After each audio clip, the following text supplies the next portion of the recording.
Penguin Random House Audio presents Robert B. Parker's The Hangman's Sonnet by Farrel Coleman, read for you by James Naughton. Chapter 1. Fully sober for the first time in weeks, Jesse Stone was pounding the ball into the worn pocket of his old glove.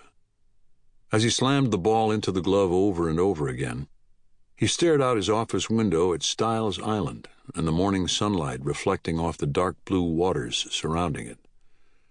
He was trying to steady his hands and empty his mind.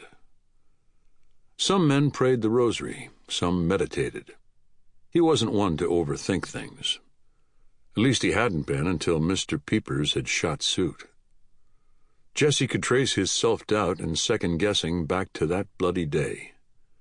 How many times in the last few months had he traced a jagged red line from the day Suit was wounded to the day Diana was killed? How many times had he rehashed the events between those two incidents, questioning his decisions? And today, those questions rang in Jesse's ears as loudly as they ever had. "Jesse," Alicia said, sticking her head through his office door, "I didn't expect you in today, with Suit's wedding and all."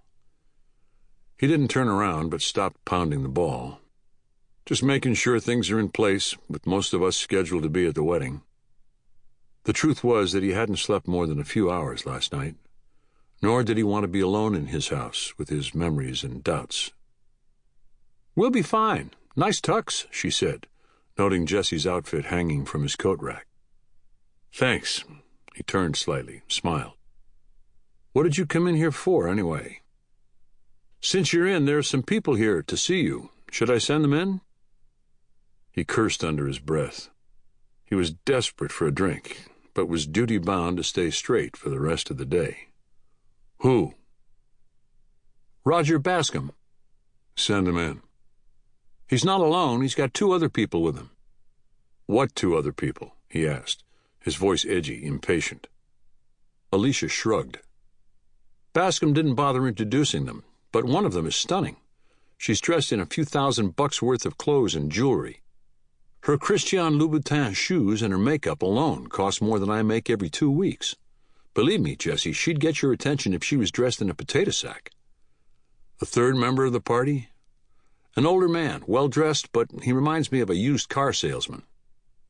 "Send them in," Jesse said, placing his ball and glove on his desk.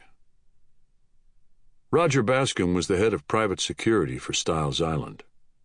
Styles, largely a playground for the wealthy, was under Jesse's jurisdiction. Most of the time, there was little reason for his cops to venture over there to do anything but routine patrols.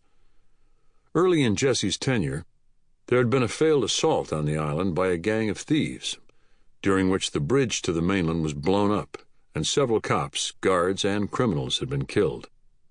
Since that day, the islanders had seen fit to get more serious about protecting themselves and their assets.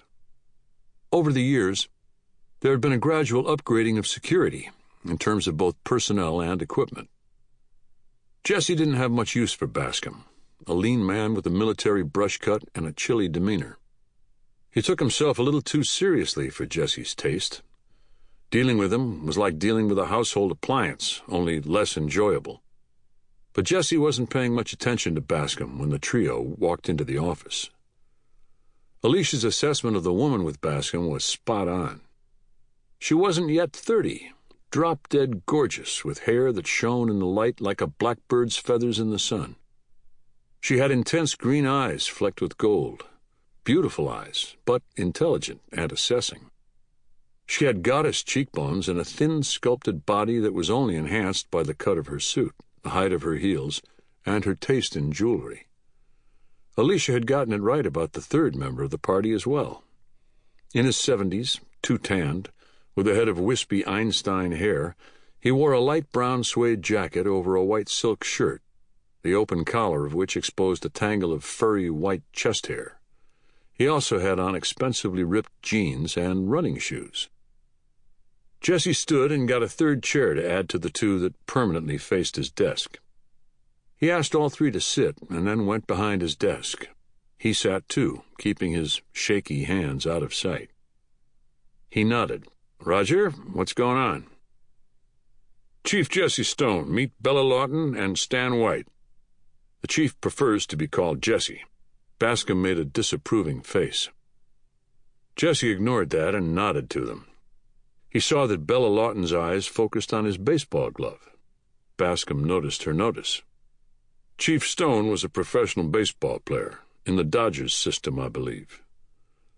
"Uh-huh, now that we all know one another's names and you know I played ball, what can I do for you?" Jesse saw Bella's eyes shifting from his glove to his tuxedo. "One of my officers is getting married later this morning, so if you don't mind, can we get to the point?" The three visitors looked at one another as if silently arguing about who would answer the question. Finally, Stan White spoke up. "Terry Jester," he said, as if those 4 syllables were self-explanatory. Jesse nodded, thinking that maybe they were. Chapter 2. Stan White stared at him impatiently, mistaking Jesse's silence for ignorance. That was usually a grave mistake.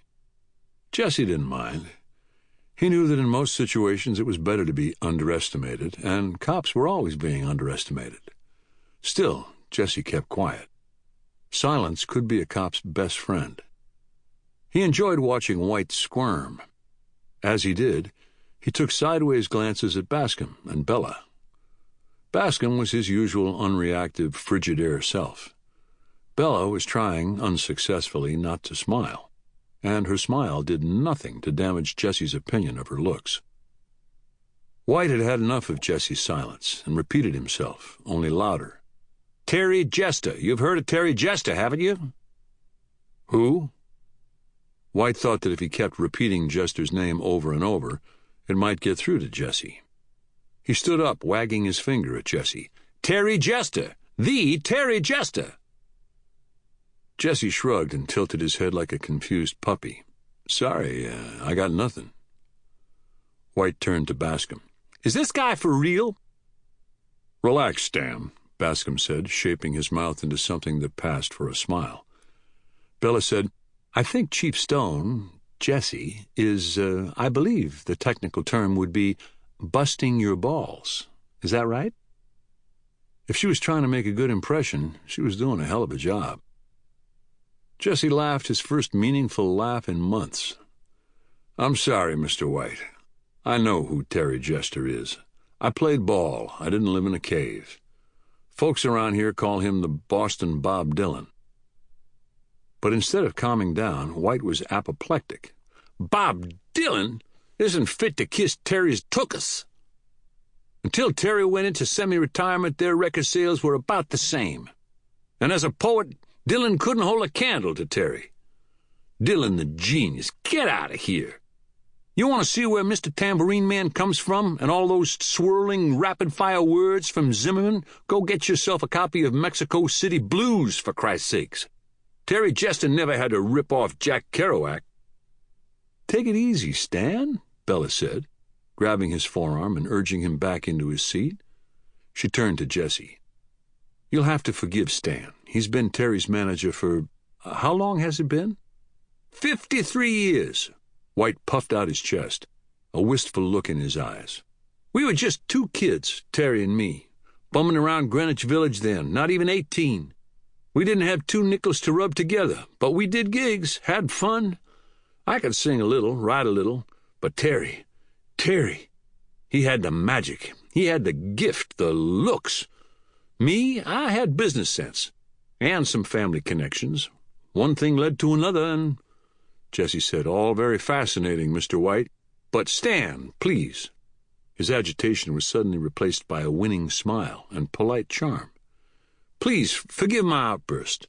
Old men get impatient." "No need to apologize, Stan.